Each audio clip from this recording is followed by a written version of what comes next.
Subling gibanata ni Davao City Mayor Baste Duterte ang Regional Director sa Police Regional Office 11 kinsa gitawag niini nga mamutbutay. Ari report ni John D. Esteban. Sabi ni, professional akong police. Professional yun ka. Professional nga, mamutbutay nga police. Kini ang usa sa mga bana ni Davao City Mayor Sebastian Baste Duterte kang PRO 11 Director, Police Brigadier General Nicolas Torre III. Mahitungod kini sa tubag ni General Torre nga dili na daw angay patulan ang mayor og professional matud pa siyang pulis.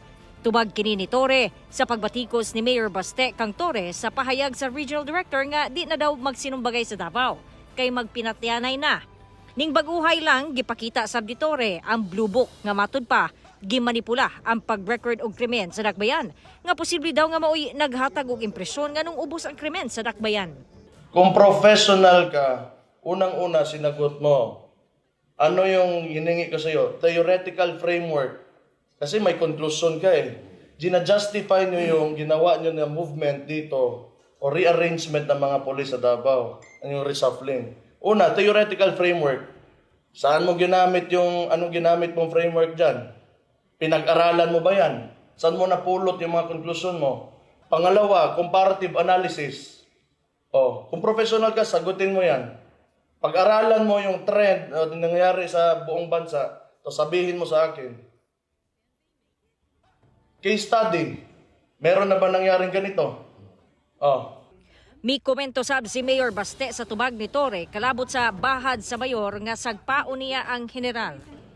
May mga pang Miss Universe may tinubagan ani. To threaten is one thing, but to actually do it is an entirely different thing. Lamian kaya sagpa dahil tirada yan eh. Ano to? Ibaw me, nga sa Calbayog City kaniadto persona non grata na ka for allegedly participating in partisan political activities. So, the